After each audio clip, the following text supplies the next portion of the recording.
बोलूंगी मैं सब लोग को, आप अपने जीवन को ध्यान से देखो और प्रभु के उपकार को याद करो कि परमेश्वर कितना सारा आपको आशीष दिया है ना। एक बाढ़ की तरह आशीष दिया है। हर एक दिन परमेश्वर हमें क्या दिया है ना, सांसें दी है। हर एक दिन परमेश्वर हमें जीवन दिया है, हमारे खाने पीने का सारा व्यवस्था किया, हमारे चलने में, उठने में, बैठने में, सोने में, काम करने में, हमारे शरीर में क्या दिया परमेश्वर, बल दिया, सोचने समझने की शक्ति दिया।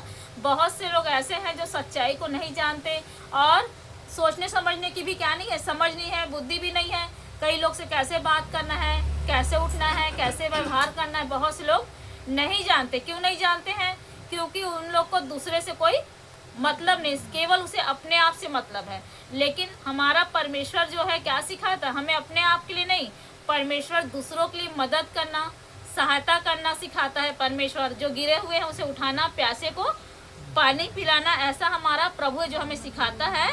तो प्रभु कहता है, हे जाति जाति के सब लोगों यहोवा की स्तुति करो। तो हर एक जाति को परमेश्वर की स्तुति करना चाहिए। ये नहीं सोचना चाहिए कि वो हमारा प्रभु नहीं है, वो क्रिश्चियन लोग का है, क्योंकि इस दुनिया को परमेश्वर सबको बनाया है ना। प्रभु बटा नहीं है, लेकिन मनुष्यों ने क्या किया है, बांट दिया है। तो आप याद रखें, बाइबल में लिखा है जाति जाति के लोगों, कोई धर्म परिवर्तन की जरूरत नहीं है ना। आप घर बैठे बैठे चाहे प्रभु के भवन में जाके प्रभु को धन्यवाद दे सकते हैं, उसकी स्तुति कर सकते हैं, उसकी आराधना कर सकते हैं। उसने हमको जीवन दिया है, हमारी सारी आवश्यकता को पूरा करता है, हमारे उठने बैठने चलने फिरने में सहायता करता है। हम प्रतिदिन हम सांस लेते हैं, ये प्रभु का क्या है, दया है, अनुग्रह है। प्रतिदिन हम चलते फिरते हैं, काम काज करते हैं, हमारे शरीर में बल मिला है। और कई लोग हैं जैसे कि पागल हैं, कई लोग देख नहीं सकते, कई लोग बोल नहीं सकते, कई लोग के पास क्या नहीं है, समझ नहीं है कि कैसे हम लोगों से बात करें, किस तरह बात करें। लेकिन परमेश्वर ने हमको क्या दिया, समझ और बुद्धि दिया। क्या समझ और बुद्धि दिया? कि हम प्रभु के वचन को समझ सके, जान सके, पहचान सके और एक दूसरे से कैसे व्यवहार करना है, कैसे प्रेम करना है, कैसे लोगों की सहायता करना। ये हमें परमेश्वर अपने बाइबल से सिखाता है। शायद ये बाइबल नहीं होती तो हम नहीं जानते कि सहयोग करना, मदद करना किसे कहते हैं। सब अपने ही जीवन को देखते हैं, अपने आप को देखते हैं, लेकिन परमेश्वर ने क्या किया है, एक दूसरे की सहायता करना सिखाया है। इसलिए हम में से हर एक जाति को प्रभु का स्तुति करना चाहिए। ये नहीं सोचना है कि वो हमारा प्रभु नहीं है ना। यह धर्म परिवर्तन की बात नहीं है। परमेश्वर महान है और वो कहता है, राज्य राज्य के सब लोगों उसकी प्रशंसा करो। प्रशंसा करो मतलब प्रभु की गुणगान करना है। और परमेश्वर जो आपके जीवन में अद्भुत काम किए हैं, क्या किए हैं, अद्भुत काम। आप खुद अपने आप को, व्यक्तिगत जीवन को आप देखें और महसूस करें कि कैसे आपने यीशु को पहचाना, जाना, कैसे यीशु मसीह से प्रेम करना सीखे हो, उसको आप महसूस कीजिए और क्या करें, है ना। और उसी तरह हमने आज प्रभु को जाना। कोई भी ऐसे यीशु मसीह के पास नहीं आया। परमेश्वर ने अद्भुत काम किया है और परमेश्वर ने आप सबको क्या किया है, चुना है। इसलिए क्या करना है, राज्य राज्य के सब लोगों उसकी प्रशंसा करो। तो हमें प्रतिदिन परमेश्वर की प्रशंसा करना चाहिए। प्रशंसा मतलब यीशु मसीह का तारीफ। यीशु हमारे लिए क्या हो गया, क्रूस में बलिदान हो गया हमारे पापों के लिए, ताकि जो कोई उस पर विश्वास करे वो नाश न हो परंतु अनंत जीवन पाए। और क्या पाए, शांति को पाए। और उसके लहू के द्वारा हमारा पाप धुल जाता है और परमेश्वर हमें क्या बनाता है, पवित्र बनाता है। ऐसे देखा जाए तो कोई पवित्र नहीं है, लेकिन परमेश्वर क्या हुआ, क्रूस में बलिदान होके वो हमें क्या दिया, नया जीवन दिया और पापों से छुटकारा दिया। इसलिए हमको क्या करना चाहिए, हर एक जाति के लोगों को परमेश्वर की स्तुति करना चाहिए, उसका तारीफ करना चाहिए, उसका बड़ाई करना चाहिए और प्रभु को धन्यवाद देना चाहिए। और यहोवा की सच्चाई यहाँ पे लिखे हैं, और लिखा है यहाँ पे 2 में 117 भजन संहिता का 2, क्योंकि उसकी करुणा हमारे ऊपर प्रबल हुई है ना। हम सबके ऊपर प्रभु की करुणा प्रबल हुई है, मतलब बहुत सारी दया, बहुत सारा प्रेम प्रभु ने हमको दिया है। अगर आप अपने जीवन में देखोगे तो आपको दिखाई देगा। और यहोवा की सच्चाई सदा की है। जो परमेश्वर का वचन है वो क्या है, वो सच्चाई कभी दब नहीं सकता, ना कोई मनुष्य उसको झुठला सकता है, क्योंकि उसकी सच्चाई क्या है, सदा की है। क्या आप मुझे बताइए, क्या प्रभु के वचन को कोई झुठला सकता है क्या? नहीं, कोई सबूत नहीं है। लोग झूठा झूठा दोष लगाएंगे, कई प्रकार की बातों को बोलेंगे, लेकिन परमेश्वर की सच्चाई को कोई दबा नहीं सकता। देखो, यीशु मसीह को लोगों ने सताया, परेशान किया, क्रूस में बेदर्दी से मारा और टांग दिया गया, है ना। तो भी आज बहुत से लोग विश्वास में पाए जाते हैं। तो जितना भी सताव हो, लेकिन कोई उसे दबा नहीं सकता। बाहर से, अमेरिका से, न जाने कहाँ से प्रभु के दास लोग आते थे, सेवा करते थे गरीबों का, है ना। स्कूल, हॉस्पिटल, कई प्रकार के उन्होंने क्या किया, मदद किया। लेकिन लोगों ने धर्म परिवर्तन, प्रलोभन का क्या किया, दोष लगाकर उसका आना जाना भी बंद करवा दिए।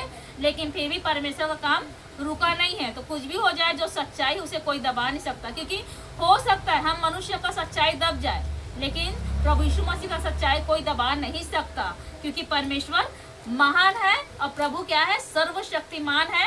इसलिए कोई कितना भी रुकावट पैदा करे, वो नहीं हो सकता। सत्य की हमेशा जीत होती है। चाहे लोग झूठा आरोप लगाए, कई प्रकार के बात बनाकर लोगों को भरमाए, लेकिन परमेश्वर को कभी भी वो उसकी सच्चाई को नहीं दबा सकता। हो सकता है आज लोग भरम जाए, लेकिन एक दिन सच्चाई उनकी आंखों में उनको जरूर दिखाई देगा। क्योंकि परमेश्वर उसके मन में क्या करेगा, बात करेगा, और सत्य की पहचान उसको, परख की आत्मा उसको जरूर देगा। क्योंकि प्रभु चाहता है कि हर एक उद्धार पाए, और यहोवा की सच्चाई सदा की, उसकी सच्चाई सदा की है ना, वो कभी खत्म नहीं होने का, या कि स्तुति करो। तो परमेश्वर की हमें हमेशा क्या करना, स्तुति करना है। देखो, मैं जब कल न्यूज़ देख रही थी, समाचार देख रही थी, अभी रैली में बहुत सारा मतलब हो रहा है, रिपोर्टर लोग आ रहे हैं। तो किसी ने को कहा कि क्या आपने धर्म परिवर्तन किया। उन्होंने कहा हमने धर्म परिवर्तन नहीं किया है। तो लोगों ने कहा कि आपको 2 बोरी चावल देकर आपका धर्म परिवर्तन कराया गया है।